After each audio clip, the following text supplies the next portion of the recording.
These are the faces of missing Indigenous people across the Southwest, many of them believed to be victims of a multi-million-dollar fraud scheme in Arizona, where people are brought to fake addiction treatment programs, according to the state's attorney general. Why is my Che getting in your truck? The man recording this video says he was suspicious of this truck pulled over on the side of the road in Gallup, New Mexico, the gateway to the Navajo Nation. They're taking you to a safe house, aren't they? The man in the denim jacket, a Navajo elder.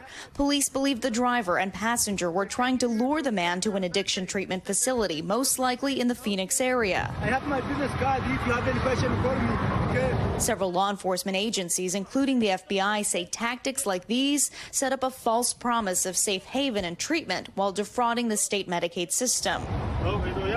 The elder eventually gets out of the truck, persuaded in Navajo. But many are trafficked from reservations and encouraged to sign up for Medicaid benefits in Arizona. We were hearing reports of these vehicles that were going, people were going onto the tribal communities and recruiting people that were impaired in the communities, and then they weren't being seen for weeks on end. The so-called rehab facilities often lacking in care and in some cases allegedly fueling addictions to attract more clients. There are some that have ties to illegal drug organizations and others that are other operators are opportunists. And the more clients, the more reimbursement from the Arizona Healthcare Cost Containment System, or Access. There are multiple crimes that are occurring, anywhere from assaults, sexual assaults, trespassing, burglary, and even deaths. Reva Stewart has heard the horror stories through her outreach group. She remembers first noticing strange vehicles outside her Phoenix business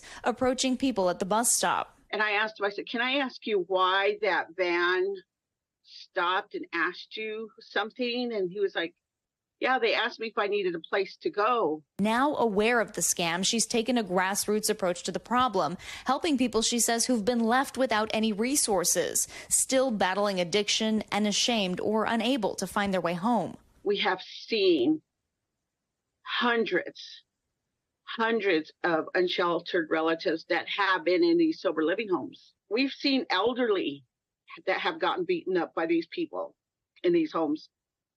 Women have told us they've gotten raped.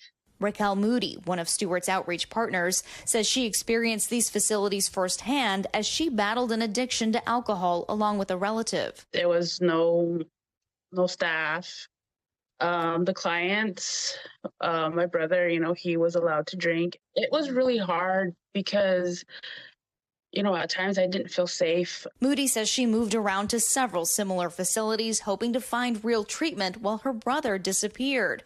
When he was eventually found, it was too late. So he died December 11th of 22. So we were looking for him for about 6 months. But I know that being sober was what he wanted. Because we actually talked. We had a conversation before, he left. Now Stewart and Moody go out at night providing food and water, checking on those who appear to be in need, and questioning anyone driving a vehicle they feel is suspicious. Can I get the license plate number? So you see this consistently. They're still recruiting to this day. The state's Medicaid program cracking down on the fraud in May, announcing a 6-month moratorium on the enrollment of new clinics and implementing safeguards to weed out the fake facilities. Law enforcement agencies at every level coordinating to investigate. In one case, we discovered that Access had been billed for more than 13 hours a day for alcohol rehabilitation services to a 4-year-old. The governor's office estimating the state has lost hundreds of millions of dollars in the scheme. This is one of the biggest scandals in the history of the state of Arizona. Access reports more than 300 fake or fraudulent providers have been suspended, including the clinic Mariah Benally worked at, allegedly entangled with a sister facility receiving fraudulent payments. So there was billing that was happening for patients who weren't receiving those services from our company or from any company at all. Benally now speaking out after losing her own brother to addiction. It matters to me because, losing a loved one to everything that's going on right now with this, you trust these facilities with your loved ones. So if anything, I know the pain. And you can hear her pain right there. Valerie Castro joins us now on set. So, Valerie, I guess when you see this report, you have to ask yourself, how were so many of these facilities able to pop up, and why haven't they been shut down? So Access is the state agency that oversees the funding to these facilities. They tell us that this all happened during the course of the pandemic. So many people needed mental health treatment, addiction treatment services. So it wasn't unusual to have a lot of these facilities opening up. But of course, some people took advantage of it. Now, they say to shut them down, they need a credible allegation of fraud that starts that investigation. But it's a delicate process because they don't want to inadvertently shut down a place that really is helping someone, that is a real legitimate treatment center.